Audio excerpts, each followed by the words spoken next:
Pendant des années, le public a cru connaître Bernard Lama. Il connaissait ses arrêts, son élégance, sa silhouette féline devant les cages, cette manière presque aérienne de se jeter sur le ballon, comme si le temps ralentissait autour de lui. Il connaissait le champion, le gardien, l'homme des grandes soirées, celui qui avait traversé les stades avec une force tranquille, parfois même avec une distance mystérieuse. Mais derrière les applaudissements, derrière les titres, derrière l'image d'un ancien international français respecté, il y avait une autre histoire, une histoire plus silencieuse, plus intime, plus difficile à raconter.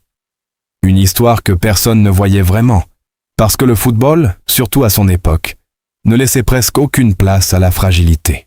Dans cette fiction journalistique, Bernard Lama n'apparaît pas comme un homme qui cherche à provoquer, ni comme une célébrité qui veut attirer une dernière fois les projecteurs. Au contraire, il apparaît comme quelqu'un qui a longtemps fui les projecteurs dès qu'il se tournait vers son cœur. Il avait appris à parler de tactique, de réflexe, de concentration, de pression, de carrière, de sélection nationale. Mais quand il s'agissait de parler de solitude, d'amour, de vérité personnelle, sa voix semblait se fermer. Comme si une porte invisible se refermait immédiatement. Le public l'avait toujours vu fort. Et c'est peut-être là que commence le drame. Car lorsqu'un homme est admiré pour sa force, on lui refuse souvent le droit d'avouer ses peurs. Lorsqu'un sportif devient un symbole, on oublie qu'il reste un être humain. Bernard Lama, dans cette version romancée, a vécu avec ce poids. Être regardé, célébré, commenté, mais jamais réellement entendu. On parlait de ses matchs, de ses performances, de ses choix professionnels, parfois de ses silences, mais personne ne savait ce que ces silences contenaient. À 63 ans, au moment où tant d'anciens champions regardent leur carrière comme un album déjà fermé, lui aurait choisi d'ouvrir un chapitre que personne n'attendait. Une phrase aurait suffi à tout faire basculer. « Nous allons nous marier ». Quelques mots simples, presque doux, mais capables de provoquer un tremblement médiatique. Car derrière cette annonce, il y aurait eu une confession plus profonde. Celle d'un homme qui, après des décennies de retenue, aurait enfin décidé de ne plus vivre à moitié. Ce qui rend cette histoire si puissante, ce n'est pas seulement l'annonce d'un mariage. C'est le temps qu'il aurait fallu pour y arriver. Dans un monde idéal, aimer ne devrait jamais être un scandale. Pourtant, dans l'univers du sport professionnel, surtout dans les générations passées, certaines vérités étaient traitées comme des dangers. Il fallait correspondre à une image. Il fallait incarner la virilité, la solidité, la maîtrise. Il fallait éviter les questions trop personnelles. Il fallait sourire, répondre brièvement, puis retourner dans le cadre imposé. Bernard Lama, tel que ce récit l'imagine, aurait longtemps été prisonnier de ce cadre. Non pas parce qu'il manquait de courage, mais parce que le courage n'a pas toujours le même visage. Parfois, le courage consiste à parler. Parfois, il consiste simplement à survivre en silence, jusqu'au jour où l'on trouve enfin la force de se nommer soi-même. Durant sa carrière, il aurait compris très tôt que certains vestiaires n'étaient pas prêts à entendre certaines vérités. Les plaisanteries, les sous-entendus, les jugements rapides, les regards soupçonneux, tout cela aurait construit autour de lui une muraille invisible. Alors, il aurait choisi la discrétion. Une discrétion que beaucoup auraient confondue avec de la froideur. Certains journalistes auraient écrit qu'il était distant. Certains supporters auraient dit qu'il était difficile à cerner. D'anciens proches auraient remarqué qu'il protégeait sa vie privée avec une intensité presque excessive. Mais personne ne savait vraiment ce qu'il protégeait. Personne ne savait que derrière cette réserve, il y avait peut-être une blessure ancienne. Celle de devoir mesurer chaque mot, chaque geste, chaque regard. Dans le football, le corps est public. Les performances sont publiques. Les erreurs sont publiques. Mais le cœur, lui, devient parfois un territoire interdit. Et dans ce récit, Bernard Lama aurait vécu cette contradiction jusqu'au bout. Il aurait été capable d'affronter des attaquants, des finales, des critiques sportives, des blessures physiques, mais pas encore cette question plus intime. Que se passerait-il si le monde découvrait l'homme qu'il aime vraiment ? Pendant longtemps, il aurait préféré ne pas répondre. non par honte de l'amour, mais par peur du bruit. Peur que son histoire soit réduite à un titre sensationnaliste. Peur que son nom soit résumé à une révélation. Peur que des années de carrière soient relues uniquement à travers cette confession. Peur aussi de faire souffrir la personne qu'il aimait, de l'exposer à une lumière brutale, à une curiosité parfois cruelle. Car dans la célébrité, aimer quelqu'un signifie souvent lui imposer une partie du fardeau public. Puis les années passent. Les stades deviennent des souvenirs. Les interviews se font plus rares. Les anciens coéquipiers deviennent consultants, entraîneurs, ambassadeurs ou figures médiatiques. Les nouvelles générations grandissent dans un monde différent, pas parfait, mais parfois plus ouvert. Et l'homme qui s'était longtemps tu commences à comprendre une chose essentielle. Le silence protège, mais il enferme aussi. Il évite les attaques, mais il vole la paix. Il évite les scandales, mais il empêche le bonheur d'exister pleinement. C'est dans cette tension que naîtrait la décision. Non pas une décision prise en une nuit, sous le coup de l'émotion. Plutôt un long chemin intérieur. Un dialogue avec soi-même. Une fatigue aussi. La fatigue de détourner les questions, de choisir ses mots, de cacher une évidence, de vivre un amour sincère comme s'il devait rester dans l'ombre. À 63 ans, Bernard Lama, dans cette fiction, ne chercherait plus à convaincre tout le monde. Il chercherait seulement à respirer. Et c'est peut-être pour cela que sa phrase aurait autant frappé. « Nous allons nous marier ». Elle ne serait pas lancée comme une provocation. Elle serait dite avec calme, avec pudeur, presque avec tremblement. Comme si l'homme qui avait passé sa vie à arrêter les ballons acceptait enfin de laisser passer la vérité. L'annonce n'aurait pas commencé comme un scandale. Elle aurait commencé comme une conversation. Une interview sobre, presque ordinaire, dans un décor calme. Pas de musique dramatique, pas de mise en scène excessive, pas de larmes préparées.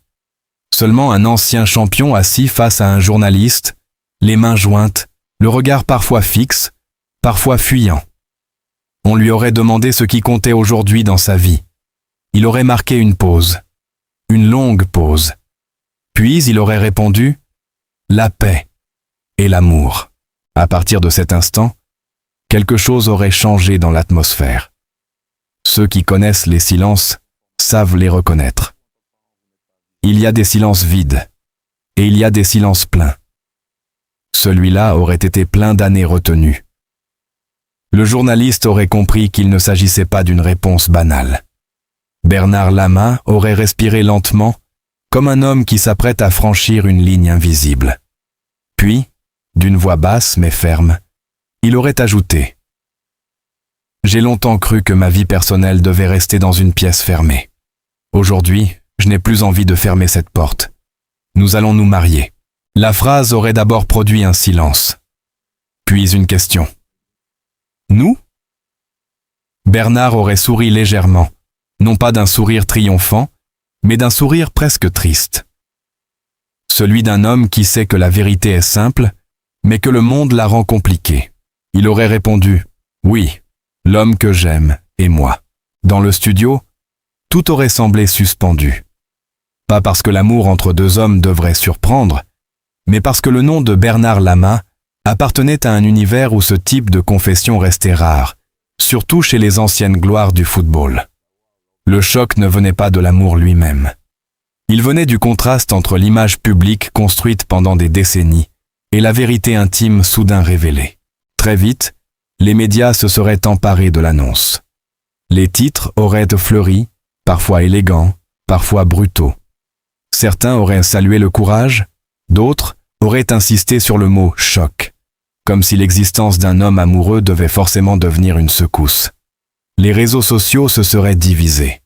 Il y aurait eu ceux qui écrivent « Bravo, il n'est jamais trop tard pour être soi-même » et ceux qui demandent avec ironie « Pourquoi le dire maintenant ?» Comme si une vérité intime devait demander la permission du public avant d'exister. Dans cette fiction, Bernard Lama aurait regardé cette tempête avec une forme de calme fatigué. Il savait que cela arriverait. Il savait que certains réduiraient sa confession à une stratégie médiatique. Il savait que d'autres prétendraient avoir toujours su, avec cette arrogance étrange de ceux qui transforment la vie d'autrui en jeu de devinette. Mais il savait aussi que pour une personne quelque part, peut-être un jeune sportif, peut-être un homme plus âgé ayant vécu dans le silence, cette parole pourrait ouvrir une fenêtre. Son compagnon, lui, serait resté volontairement discret. Pas de photo officielle immédiatement. Pas de grande apparition calculée. Seulement quelques mots rapportés dans l'interview. Il m'a appris que l'amour n'a pas besoin de bruit pour être vrai. Cette phrase aurait touché une partie du public, parce qu'elle déplaçait l'histoire. Il ne s'agissait plus seulement d'une révélation sur l'orientation sexuelle d'un ancien footballeur. Il s'agissait d'un amour patient, d'un amour qui avait accepté l'ombre avant d'espérer la lumière. Le plus douloureux dans cette confession aurait été le récit des années perdues. Bernard Lama aurait confié qu'il n'avait pas menti par mépris du public, mais par instinct de protection. « Je n'ai pas vécu dans le mensonge », aurait-il dit. « J'ai vécu dans la retenue. Ce n'est pas exactement la même chose, mais cela peut faire tout aussi mal. » Cette phrase aurait résonné fortement, car elle montre une nuance essentielle. Toutes les personnes silencieuses ne sont pas fausses. Certaines sont simplement fatiguées d'avoir peur. Il aurait aussi évoqué le football. Non pour l'accuser entièrement, mais pour rappeler son climat. Dans les années où il jouait, les discussions sur l'homosexualité dans le sport étaient souvent marquées par l'ignorance, les blagues faciles, la peur du vestiaire, la pression de l'image masculine. Un joueur pouvait être critiqué pour une erreur, pour une défaite, pour un mauvais match. Mais être différent dans son intimité pouvait sembler encore plus dangereux. Non pas officiellement, mais dans les regards, les rumeurs, les petites phrases, les silences gênés. « Je ne voulais pas devenir un sujet », aurait-il confié. « Je voulais rester un gardien. » Cette phrase aurait été l'une des plus reprises. Elle contenait toute la tragédie d'une génération. Devoir choisir entre son métier et sa vérité. Comme si l'identité personnelle pouvait menacer la compétence professionnelle. Comme si aimer un homme pouvait effacer les arrêts, les titres, les années d'effort, la discipline, le talent. Mais l'annonce du mariage aurait changé la nature du récit. Bernard Lama ne se serait pas contenté de dire qui il était. Il aurait dit où il allait. Le mariage, dans cette histoire, ne serait pas un simple événement mondain. Il deviendrait un symbole de réparation. Une manière de dire « J'ai caché assez longtemps ce qui me rendait heureux. Désormais, je veux le célébrer. » Non pas devant une foule immense, mais devant les personnes capables de regarder cet amour sans curiosité malsaine. Le public aurait voulu connaître la date, le lieu, les invités. Les médias auraient spéculé sur la présence d'anciens joueurs, sur les réactions du monde du football, sur les messages de soutien ou les silences embarrassés. Certains anciens coéquipiers auraient envoyé des mots sobres, respect, heureux pour toi, beaucoup de courage. D'autres n'auraient rien dit. Et parfois, dans une histoire comme celle-ci, les silences parlent autant que les déclarations.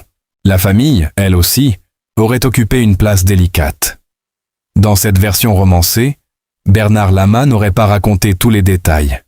Il aurait refusé de transformer ses proches en personnages secondaires d'un drame médiatique. Mais il aurait reconnu que tout n'avait pas été simple. Il y a des vérités qui demandent du temps à tout le monde, aurait-il expliqué. Cette phrase aurait évité l'accusation facile. Elle aurait montré la complexité des liens familiaux, où l'amour existe parfois en même temps que l'incompréhension. Ce qui aurait bouleversé le plus les spectateurs, ce n'est pas l'aveu lui-même, mais la pudeur avec laquelle il aurait été formulé. Bernard Lama n'aurait pas parlé comme un homme cherchant à régler des comptes. Il aurait parlé comme quelqu'un qui a longtemps porté un manteau trop lourd et qui le dépose enfin. À 63 ans, il n'aurait pas demandé d'être applaudi. Il aurait seulement demandé qu'on le laisse aimer sans travestir son histoire. Dans les heures qui auraient suivi, son nom serait devenu tendance. Les débats télévisés se seraient à multiplier. Certains auraient à poser les bonnes questions. Pourquoi si peu de footballeurs parlent-ils ouvertement de leur homosexualité ? Pourquoi le sport masculin reste-t-il si difficile pour ceux qui ne correspondent pas aux codes attendus ? Pourquoi faut-il encore qualifier de courageuse une simple déclaration d'amour ? D'autres, malheureusement, auraient préféré le sensationnalisme. Mais au milieu du bruit, une image aurait dominé. Celle d'un homme de 63 ans, ancien champion, enfin, apaisé. Un homme qui ne cherche plus à contrôler chaque regard. Un homme qui accepte que la vérité dérange certains, mais libère ceux qui la portent. Après l'annonce, il y aurait eu 2 Bernard Lama dans l'espace public. Le premier, celui que les médias avaient toujours connu. L'ancien gardien, le champion, la figure du football français. Le second, plus intime, plus vulnérable, soudain visible, l'homme amoureux qui s'apprêtait à épouser un homme après des années de silence. Ces 2 images n'étaient pas opposées, mais le public avait besoin de temps pour les réunir. Comme si la célébrité avait découpé sa vie en morceaux et que sa confession obligeait enfin chacun à voir l'ensemble. Dans cette fiction journalistique, les jours suivant l'interview auraient été éprouvants. Il y aurait eu les messages privés, les appels, les invitations, les demandes de plateau, les propositions de couverture de magazines. Tout le monde aurait voulu une part de cette histoire. Certains par admiration, d'autres par curiosité, d'autres encore par opportunisme. Bernard Lama aurait alors découvert un paradoxe cruel. Après avoir caché sa vie privée pendant des années pour la protéger, il devait maintenant la protéger parce qu'elle était devenue publique. Son compagnon aurait été au centre de toutes les curiosités. Qui était-il? Depuis combien de temps se connaissait-il? Pourquoi était-il resté discret? Était-ce une histoire récente ou un amour ancien? Les questions se seraient accumulées. Mais Bernard aurait refusé d'offrir son couple comme un spectacle. « Je parle de moi, pas pour vendre l'homme que j'aime », aurait-il déclaré dans une courte mise au point. Cette phrase aurait marqué une frontière. Oui, il avait choisi la vérité. Non, il n'acceptait pas que cette vérité devienne une marchandise. Le mariage aurait été annoncé comme une cérémonie simple. Pas de château tapageur, pas de tapis rouge, pas de mise en scène destinée à prouver quoi que ce soit. Une cérémonie entourée de proches, de quelques amis fidèles, de personnes ayant compris que l'amour tardif n'est pas un amour faible, mais parfois un amour qui a traversé davantage d'obstacles. Le choix de la discrétion aurait été profondément cohérent avec l'homme qu'il avait toujours semblé être. Réservé, digne, peu attiré par les excès. Pourtant, même dans la joie, une question douloureuse serait revenue. Pourquoi maintenant? Pourquoi attendre 63 ans? À cette question, Bernard Lama aurait répondu avec une honnêteté désarmante. Parce qu'avant, je n'étais pas prêt, et parce que le monde autour de moi ne l'était pas non plus. Cette réponse aurait déplu à ceux qui aiment les histoires simples. Mais la vérité humaine est rarement simple.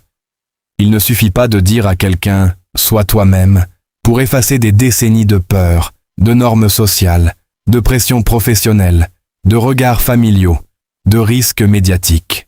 Le sport de haut niveau fabrique des héros, mais il supporte mal les failles. Il adore les récits de dépassement, mais seulement quand ils restent compatibles avec l'image qu'il veut vendre. Un joueur blessé qui revient plus fort devient une légende. Un joueur qui parle de son identité intime devient parfois un problème de communication. Dans cette contradiction se trouve l'une des grandes violences silencieuses du milieu sportif. Et c'est précisément ce que l'histoire de Bernard Lama, même fictionnelle, permet de mettre en lumière. Ce récit ne dit pas seulement « un ancien champion aime un homme ». Il dit « combien d'hommes ont été contraints de séparer leur cœur de leur carrière? Combien n'ont appris à sourire en public et à se taire en privé? Combien n'ont gagné des trophées tout en perdant une partie de leur liberté intérieure ?» La confession imaginée de Bernard Lama devient alors plus vaste que son propre nom. Elle devient le miroir d'une époque. Les réactions positives auraient été nombreuses. Des supporters de longue date auraient écrit qu'ils ne voyaient pas leur admiration diminuer, mais renforcer. Des associations auraient salué une parole importante. Des jeunes sportifs auraient envoyé des messages anonymes, racontant leur propre peur, leur propre solitude, leur propre espoir. Et c'est peut-être là que Bernard aurait compris que sa parole ne lui appartenait déjà plus complètement. Elle était devenue un refuge pour d'autres, mais il y aurait aussi eu la violence. Les commentaires blessants, les moqueries, les insinuations. Rien d'inattendu, mais tout de même douloureux. Car même lorsqu'on se prépare au rejet, il laisse une trace. Bernard aurait choisi de ne pas répondre à chaque attaque. Il aurait appris, comme sur un terrain, à ne pas courir derrière tous les ballons. Certains tirs doivent être arrêtés, d'autres doivent simplement sortir du cadre. À mesure que les jours passaient, le tumulte aurait commencé à retomber. L'histoire aurait quitté la zone du choc pour entrer dans celle de la réflexion. Des chroniqueurs auraient reconnu que leur première réaction avait été trop sensationnaliste. Des émissions auraient ouvert des débats plus sérieux sur l'homophobie dans le sport, la place des anciens champions, le droit à une vie privée, la difficulté du coming out tardif. Le nom de Bernard Lama aurait alors cessé d'être seulement associé à une révélation. Il serait devenu associé à une question sociale plus profonde. Quant à lui, il aurait retrouvé une forme de silence. Mais ce silence-là n'aurait plus été une prison. Il aurait été choisi. Et toute la différence est là. Pendant des années, il s'était tu pour se protéger. Désormais, il pouvait se taire parce qu'il n'avait plus besoin de se cacher. Sa paix ne venait pas du fait que tout le monde l'acceptait. Elle venait du fait qu'il n'avait plus à négocier avec sa propre vérité. Dans la dernière partie de l'interview, on lui aurait demandé ce qu'il dirait au jeune homme qu'il avait été. Bernard Lama aurait baissé les yeux, longuement. Puis il aurait répondu « Je lui dirais qu'il n'est pas obligé de tout dire tout de suite. Mais je lui dirais aussi de ne jamais croire qu'il mérite moins d'amour que les autres. » Cette phrase aurait conclu l'échange avec une force rare. Elle ne sonnait ni comme un slogan, ni comme une leçon. Elle sonnait comme une cicatrice devenue parole. Le mariage, lui, serait resté à venir. Et c'est peut-être ce qui rendrait cette histoire si belle. Elle ne se terminerait pas par une confession, mais par une promesse. Nous allons nous marier ne serait pas seulement l'annonce d'une cérémonie. Ce serait la phrase d'un homme qui reprend possession de son avenir. Après avoir été défini par ses arrêts, ses titres, ses clubs, ses sélections, ses silences, il choisirait enfin d'être défini par un geste simple. Aimer publiquement, sans demander pardon. À 63 ans, dans cette fiction, Bernard Lama ne chercherait pas à réécrire son passé. Il ne renierait ni sa carrière, ni ses choix, ni ses années de réserve. Il regarderait simplement sa vie avec lucidité. Il saurait que le temps perdu ne revient pas. Mais il saurait aussi que le temps restant peut être habité autrement. Il n'est jamais trop tard pour ouvrir une porte. Il n'est jamais trop tard pour dire « nous ». Il n'est jamais trop tard pour transformer un secret en lumière. Et si cette histoire touche autant, c'est parce qu'elle dépasse le football. Elle parle de tous ceux qui ont attendu longtemps avant de se sentir autorisés à vivre pleinement. Elle parle de la peur du regard des autres, du poids des apparences, du courage calme des vérités tardives.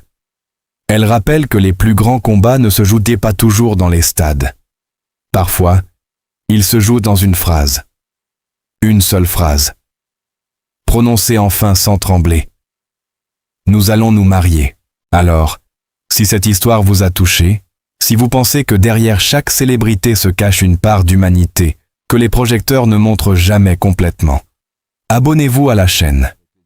Ici, nous racontons les destins, les silences, les blessures, les amours impossibles et les vérités que le temps finit toujours par révéler. N'oubliez pas de laisser un commentaire. Selon vous, le monde du football est-il enfin prêt à entendre toutes les vérités de ses champions? Votre avis compte, et la suite de cette histoire pourrait bien ouvrir un débat que beaucoup préféraient éviter. Et c'est peut-être là que cette histoire prend tout son sens. Car derrière le nom de Bernard Lama, derrière l'ancien gardien, derrière le champion que le public a longtemps applaudi, il y a surtout un homme qui nous rappelle une vérité essentielle. Personne ne connaît vraiment le poids qu'un autre porte en silence. On peut voir les trophées, les sourires, les interviews, les grandes soirées de gloire, mais on ne voit pas toujours les combats intérieurs, les renoncements, les peurs et les vérités gardées au fond du cœur pendant des années. Si cette histoire vous a touché, si vous pensez que les destins des grandes personnalités ne se résument jamais à ce que les caméras montrent, alors n'oubliez pas de vous abonner à la chaîne. Ici, nous racontons les vies cachées derrière la célébrité, les blessures derrière les applaudissements, les amours que le temps révèle trop tard et les confessions qui changent la façon dont on regarde ceux que l'on croyait connaître. Activez également la cloche de notification pour ne manquer aucune prochaine vidéo, car d'autres histoires bouleversantes, d'autres révélations inattendues et d'autres destins marqués par le silence, la gloire et le courage arrivent très bientôt. Et vous? Que pensez-vous de cette confession tardive? Croyez-vous qu'il soit possible de vivre toute une vie sous le regard du public, tout en cachant sa vérité la plus intime? Dites-le nous en commentaire. Votre avis est important, car chaque histoire que nous racontons ouvre aussi une conversation avec vous. Merci d'avoir regardé jusqu'à la fin, merci pour votre fidélité, et surtout, souvenez-vous, derrière chaque légende, il y a toujours une part d'humanité que le monde découvre parfois trop tard.